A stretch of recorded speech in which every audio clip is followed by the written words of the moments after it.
नया सनसनीखेज बयान उस वक्त दिया है जब भारत पर 50% टैरिफ लागू हो गया, लेकिन नरेंद्र मोदी झुके नहीं।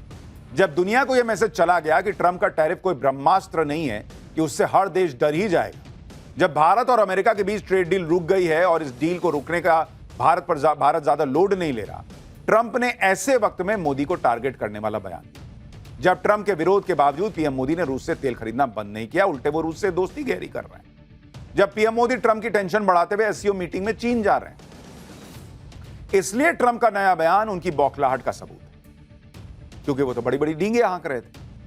लेकिन सवाल यह है कि ट्रंप झूठ बोल रहे हैं, ट्रंप डींगे हाँक रहे हैं, ट्रंप लंबा लंबा फेंक रहे हैं, राहुल गांधी क्यों उसमें फंस रहे हैं? राहुल गांधी को हर वक्त क्या मोदी को घेरने के लिए कुछ मौका चाहिए? अभी देश की ना बात है बॉस।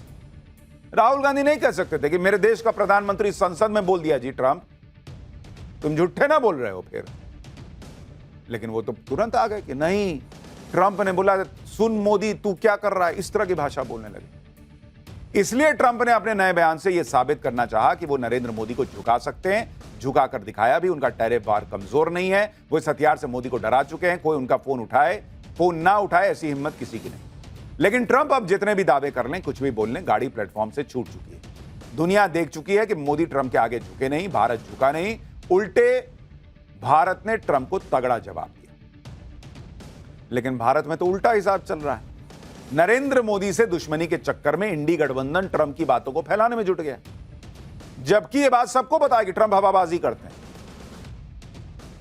ऑपरेशन सिंदूर को करीब 3.5 महीने बीत चुके हैं, लेकिन ट्रंप वही घिसे पिटे पुराने बयान दे रहे हैं। यह सब जानते हुए भी इंडी गठबंधन उनके बयानों के भाव बढ़ाकर भारत के हितों को नुकसान पहुंचाने में लगा है। जबकि यह वक्त एक साथ खड़े होकर ट्रंप की दादागिरी का बतौर नेशन मुंहतोड़ जवाब देने का वक्त, क्योंकि टैरिफ की लड़ाई मोदी और ट्रंप के बीच की कोई पर्सनल लड़ाई नहीं है, यह पूरे देश की लड़ाई है। लेकिन इंडी गठबंधन यहां भी पॉलिटिक्स की गाड़ी दौड़ा रहा है। ट्रंप के नए बयान का वीडियो शेयर करते हुए अखिलेश यादव ने सोशल मीडिया पोस्ट में कहा कि इन्होंने तो भाजपाइयों के मुंह पर भी टैरिफ लगा दिया। इसी तरह आम आदमी पार्टी ने भी ट्रंप के नए बयान का वीडियो शेयर किया और नरेंद्र मोदी को घेरते हुए कहा कि ट्रंप भारत पाकिस्तान जंग रोकने की बात कई बार कह चुके हैं। इसके अलावा उन्होंने भारत के लिए न जाने क्या क्या कहा है, लेकिन आपकी जुबान से एक शब्द तक नहीं निकला। मोदी जी, आखिर आपकी ऐसी क्या मजबूरी है? ये कौन सा शब्द सुनना चाहते हैं? देश का प्रधानमंत्री संसद में खड़े होकर बोल रहा है, इनको सुनाई नहीं दे रहा है आम आदमी पार्टी वालों को। अच्छा, कांग्रेस ने तो आज यह कहकर मोदी को घेरा कि उनकी दोस्ती की सजा भारत भुगत रहा। कांग्रेस ने पीएम मोदी और ट्रंप का एक पोस्टर जारी करते हुए कहा कि दोस्ती करें मोदी, भुगते पूरा देश। यानी कांग्रेस यह दिखाने की कोशिश कर रही है कि नरेंद्र मोदी की ट्रंप की दोस्ती की वजह से ट्रंप भारत पर टैरिफ लगा रहे हैं। कांग्रेस इसे पीएम मोदी का पर्सनल फेलियर बता रही, जबकि यह बात सबको पता है कि ट्रंप यूक्रेन युद्ध न रुकवा पाने की बौखलाहट में भारत को टारगेट कर रहे हैं। कांग्रेस कह रही है दोस्ती करें मोदी, भुगते पूरा देश। अच्छा चलिए, इनके लॉजिक के हिसाब से नरेंद्र मोदी ने ट्रंप से दोस्ती की, इसलिए ट्रंप ने भारत पर टैरिफ लगा दी। जिनपिंग ने दोस्ती की थी इसलिए लगा दिया। दुनिया के बाकी देशों ने दोस्ती कर ली इसलिए लगा दिया। क्या खाली भारत पर टैरिफ लगाया हुआ है? हां, भारत पे एक्स्ट्रा लगाया क्योंकि भारत इनके सामने झुकने को तैयार नहीं। इसमें पर्सनल दोस्ती का मामला क्या है? ऐसा नहीं है कि ट्रंप ने सिर्फ भारत पर टैरिफ लगाया, 70 से ज्यादा देशों पर टैरिफ लगाया, लेकिन कांग्रेस पार्टी यहां भी लग गई। आप देखिए कि इधर कांग्रेस टैरिफ को लेकर पीएम मोदी को टारगेट कर रही है, उधर दुनिया के दूसरे देश मोदी पर यह भरोसा जता रहे हैं कि वो संभाल लेंगे। जैसे फिजी के प्रधानमंत्री हाल ही में भारत के दौरे पर आए, उन्होंने ट्रंप के टैरिफ को लेकर पीएम मोदी से कहा था कि कोई आपसे बहुत खुश नहीं है, कोई व्यक्ति आपसे बहुत खुश नहीं है। उन्होंने इशारा किया कि ट्रंप, मगर आप इतने ताकतवर हैं कि इन मुश्किलों को झेल सकते। मतलब बाहर के देशों को हम पे भरोसा है कि भारत झेल लेगा, भारत देख लेगा, मोदी देख लेंगे। अपने यहां नरेंद्र सरेंडर फैलाने में लगे हुए हैं। आप यह भी देखिए कि डोनाल्ड ट्रंप ने भारतीय प्रोडक्ट्स पर टैरिफ लगाकर एक तरफ से अमेरिका के बाजार भारत के लिए बंद करने की कोशिश की, लेकिन नरेंद्र मोदी ने भी ठान लिया कि अगर ट्रंप एक दरवाजा बंद करेंगे तो भारत और दरवाजे तलाश लेगा। ट्रंप के डबल टैरिफ से भारत के टेक्सटाइल गारमेंट एक्सपोर्ट पर असर पड़ेगा, लेकिन भारत अपने टेक्सटाइल एक्सपोर्ट को बढ़ाने के लिए 40 दूसरे देशों से बात कर रहा है। इसमें यूके है, जापान है, साउथ कोरिया है। ये तमाम ऐसे देश हैं, इसके अलावा और दूसरे देश, जहां की मार्केट में भारत अपने टेक्सटाइल एक्सपोर्ट को पुश करेगा। इसके अलावा रूस, Germany, Italy, Spain, Netherlands, Poland, Belgium, UAE और ऑस्ट्रेलिया से भी बातचीत की जाएगी। इन देशों के सामने भारत अपने टेक्सटाइल इंडस्ट्री की अच्छी क्वालिटी, मजबूती और विश्वसनीयता को सामने रखेगा। ये 40 देश कुल मिलाकर करीब 51 लाख करोड़ की कीमत के टेक्सटाइल और अपैरल का इंपोर्ट करते हैं। इस वजह से इन देशों में भारत अपने टेक्सटाइल एक्सपोर्ट मार्केट को बढ़ा सकता है, जो मौजूदा वक्त में सिर्फ 5 से 6% है। ट्रंप के टैरिफ का सबसे ज्यादा असर जिन सेक्टर्स पर पड़ेगा उसमें टेक्सटाइल भी शामिल, इसलिए टेक्सटाइल इंडस्ट्री के लिए दूसरे बाजार तलाशे जा रहे हैं। ट्रंप के टैरिफ वॉर से निपटने के लिए भारत ने यही रणनीति बनाई कि जो सेक्टर ज्यादा प्रभावित हैं उनके लिए नए बाजार तलाशे जा रहे हैं। इसके लिए एक्सपोर्ट प्रमोशन काउंसिल्स को लगाया गया है। दुनिया के अलग अलग देशों की मार्केट में डिमांड और सप्लाई को देखा जा रहा है। इतना ही नहीं, अंतर्राष्ट्रीय एग्जीबिशन, ट्रेड फेयर्स में भारतीय प्रोडक्ट्स को बढ़ाया जाएगा। अलग अलग सेक्टर के लिए अलग अलग कैंपेन चलाया जाएगा। फ्री ट्रेड एग्रीमेंट्स का कैसे इस्तेमाल किया जाए, इसके लिए एक्सपोर्टर्स को गाइड भी किया जाएगा।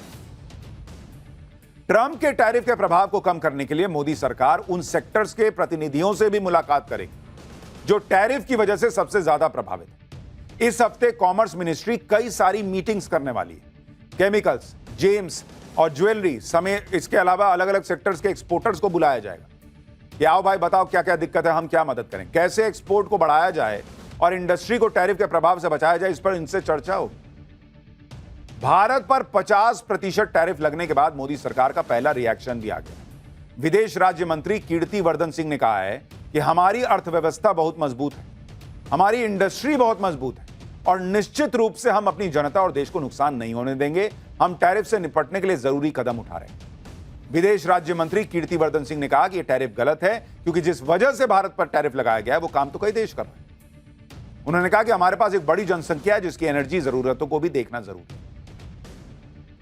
ट्रंप टैरिफ लगाकर भी भारत को झुका नहीं पाए तो वो दूसरे तरीके तलाशने में जुट गए।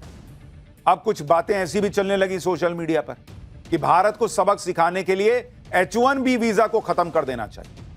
अमेरिका के वाणिज्य सचिव हावर्ड ल्यूटनिक ने H-1B वीजा को स्कैम करार दे दिया। उन्होंने कहा कि मौजूदा H-1B वीजा सिस्टम एक घोटाला है जो विदेशी कर्मचारियों को अमेरिकी नौकरियों के अवसरों को भरने का मौका देती है। अमेरिकी कर्मचारियों को नियुक्त करना सभी बड़े अमेरिकी व्यवसायों की प्राथमिकता होनी चाहिए। इसके अलावा ल्यूटनिक ने डोनाल्ड ट्रंप की गोल्ड कार्ड योजना का भी जिक्र किया और कहा कि सिर्फ उन्हीं धनी विदेशियों को अमेरिकी निवास दिया जाएगा जो अमेरिका में $50 लाख का निवेश करें। ट्रंप की पार्टी के कुछ और नेता भी H-1B वीजा के खिलाफ बयान दे रहे हैं।